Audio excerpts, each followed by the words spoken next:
Meteorologist Dan Satterfield. A really nice day today. The rest of the week will be cooler, though. I'll tell you more next on 95.9 FM. Now, the Furniture Shop Lazy Boy Comfort Studio brings you the latest weather. Good morning. We're in for a sunny, mild day again today. A cool front, though, is coming through the area. I'm thinking a high of around 73 degrees. For tonight, it'll get a bit chilly. Mostly fair early, increasing clouds late, low 44. And then on Wednesday, a partly sunny day. An east wind will develop at 9 to 17, look for a high of 61. And then some showers about as we go into Wednesday night and Thursday. Thursday's low at 48, the high cooler at 60. I'm meteorologist Dan Satterfield on 95.9 FM, WTWX. The latest weather update courtesy the Comfort Studios. Furniture Shops, Albertville and Henniger. I'm showing 65.6 on my thermometer right this instant. The same one that showed a 79 as our highest yesterday. Just a beautiful day in the making. News and weather together, including the latest with Dan Satterfield, brought to you by the Furniture Shop. On 95.9, 5 minutes, 15 seconds after 8 o'clock, and it's Tuesday morning. It's time to do a little recalling with Tony Simmons. Tony, how you doing? Just doing great there, Bruce. Is it Tuesday already? Good gravies, don't they? They roll around in a hurry, don't they? Seems like I just hung up the phone with you from talking. Will you like? Well, I know that. But, gee, there must be something good about doing the recalling that we do, because otherwise it wouldn't roll around so rapidly. Gosh. I was thinking, I can remember those days of growing up at Martling in the 40s and 50s, but I can't remember what I ate for breakfast the day before yesterday. Speaking of breakfast, I noticed on your Facebook page yesterday you had the pictures of some big old biscuits and gravy that had sausage in it. Golly. Absolutely. That's what we have. That's what my Sandra fixes us. I believe it was yesterday we had sausage, gravy, and sausage. I made a really good made sausage biscuits and eggs and scrambled eggs. You can't beat that now. No, there is no way. Absolutely no way. Doggone it. And I noticed somebody objected to sausage being in the gravy. It don't matter. You can fix gravy any way you want to, can't you? Yeah, I love the sausage.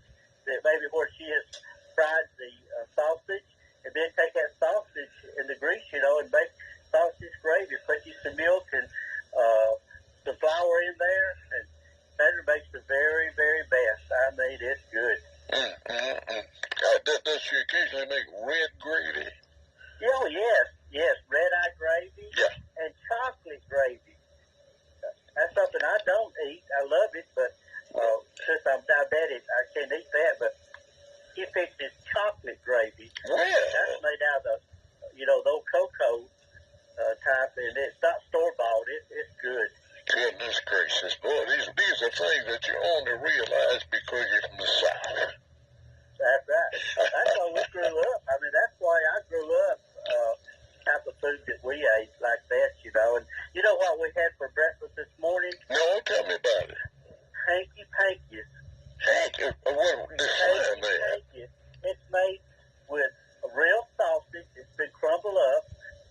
The cheese, real cheese has been shredded, and I believe it's sour cream, and it's on a muffin. And it is good. That's why we had that in eggs this morning. Man, and coffee, big old tall cup of coffee. It's good. Well, does she occasionally modify the breakfast menu to include French toast? Yes, we do. Every once in a while, yes. It puts syrup on it. I have to put sugar-free. I have to put sugar-free on mine. Yeah, but thank goodness that stuff, it tastes nearly as good as the real stuff, doesn't it? Absolutely. Now, there's good. Well, excuse me for bringing that subject up there. I know you had some other things to talk about, I'm sure. Yeah, I want to ask, how many remember when ladies got a home hair tournament? They would put rollers, with the sure. And then the papers, and then they had to wait for a long time, and then it would smell and look. I mean, look like a brittle pad. So the odor, you can smell the odor all over the house. And the girls, they look good. They got everything out of it, didn't they? Good gracious, yeah. Sometimes they did that on the day before Sunday, on Saturday. Oh yeah, so they look good on Sunday. Amen. And then they covered up with their Sunday hat. I remember my grandmother wearing a Sunday hat and gloves, and I always wore dresses. Back in my days, you never saw a lady wearing pants to church. No. Everybody wore a dress and gloves and a hat. Golly. It seems like we were studying Corinthians here lately, and maybe it was Paul talking to the Corinthians in the outline that, it's a good idea for the ladies to cover your head and the men to uncover. So, I remember when there were hat racks in all churches. Oh, gosh, yeah. Churches, the men would come in with their Sunday hats on, and they would take them off when they come in the building and hang them on the rack there, and then they'd make sure they got it before they left. You wouldn't see a hat left when church services were over. They would make sure they got that hat. Absolutely. Well, you still had a church right there in your neighborhood. We went to Lavelle Jackson's funeral there several years ago, and noticed they had hat racks just as you go into church there at Horton. Yeah, there's still churches. You go out in country churches, you still see some that still got their hat racks up. And then on the back of the pews, what would be in the back of the pews still are funeral fans. Oh, funeral fan. Yes, sir. I hadn't thought about that for a while because of the fact that so many churches now have air conditioning. Yeah, and last Sunday in our services, we don't have funeral fans, but I noticed it's a little bit warm before they turn the little air on, and one of our ladies had pulled a fan out of her purse, one of the expendables, and was there standing right there during the service this last Sunday at my church. Yeah, I realize that was one of those that you spread out. Yeah, it just informed. It looked like a stick when you took it out. Absolutely. And hers was a big one. I mean, it's a larger one that I've seen in a long time. Yeah, and you didn't have an ad on it saying so-and-so funeral home. Right. And I remember the time, the churches were not air-conditioned. And they'd have to raise the big old high windows. And oh, goodness, some of them had screens, and some of them didn't. Those that did have screens, the wasps and all kind of bugs would fly in. Even birds would fly in there once in a while. Absolutely. Well, what about tent revivals? Did you attend many? Oh, yeah. As a child, we did. That was our social thing out in the Martin community, going to different churches when they had revival. That's when you get to see all your friends and your friends of people that attended that church and people in the community. And it's just something that we look forward to annually every year. And that's how you get to know who's the members of that church. And then a lot of times when they had week-long revivals, there'd be a morning service during the day. Then there'd be a lunch, covered meal lunch afterwards. And then there'd be an evening service. So those people that had to work, during the day, they would come in for the evening service. And of course, the men out in the Bartley there, they were farmers, and they would take time off for a whole week, to come to the revival. It was usually about August. Most of everything was in, or right before they started gathering lots of the things, cotton and corn, stuff like that. Yeah. So, but that's the way I grew up out there at Martland. I thought it was so amazing how the ministers would not repeat the same message. And never would they repeat the same one. Never would. Gosh. Yes, and lots of them were, they had come. Lots of them came from quite a bit distance. They were the evangelists for that meeting, and maybe they come from another state, or they came from another county, or they maybe some of them right in the area. Yeah, and that's something you got to know them when you went to service with them 5 days a week. You get to know. Lots of them would treat Sunday morning, and then they'd run a meeting Monday through Friday, And then I remember the time that some of them was supposed to just spend a week and then turned into a 2-week revival. Goodness, yeah. I remember that. Golly. You sure brought out some fond memories this morning, and I know folks have a lot of ideas they'd love to share with you, Tony. If you don't mind, repeat how we can share these ideas with you. Things to remember. People are notifying me quite a bit with my website. It's Tony R. Simmons 48 at yahoo.com, or they can Facebook message me, whether they're Facebook friends or whether they're not. They can Facebook me, and I'll be glad to jot it down.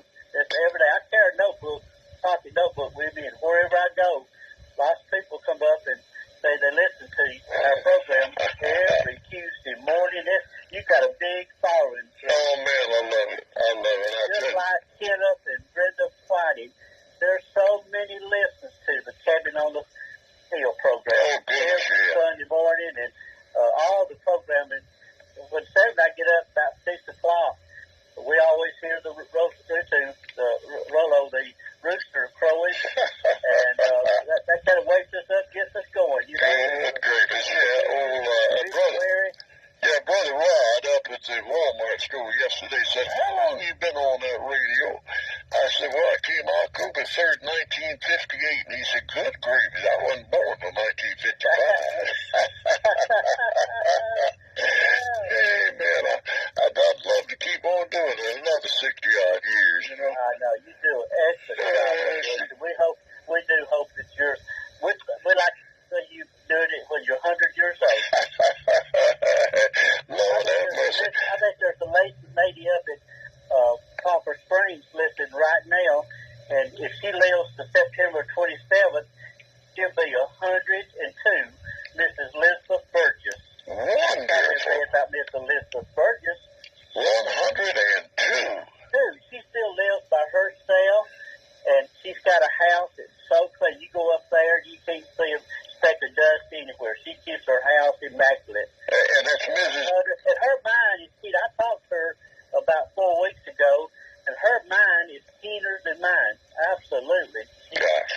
So I hope you live and still broadcasting when you're as old as she is. Yeah, me too. All right, Tony joins us every Tuesday for recollections. Tony, thank you. We'll see you in a week, if not before, here. Okay, Bruce. I sure enjoy it. Bye-bye. All right, yeah. Gee, ain't it great? I mean, ain't nothing like having a radio part of your morning routine. Lady Radio's your friend. We're proud to say, bringing all that's new in music, news and weather every day. Radio's the friendly voice on which you can depend. And 95.9 is one good reason, radio, why radio is your best friend.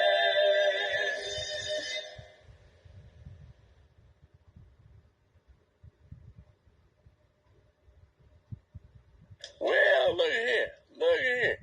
I mashed things on the computer and it won't respond. Let me try this again, because it's past time for the sports, but that's all right.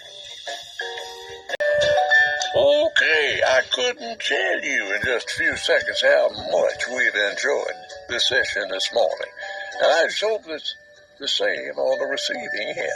If so, tell somebody about it.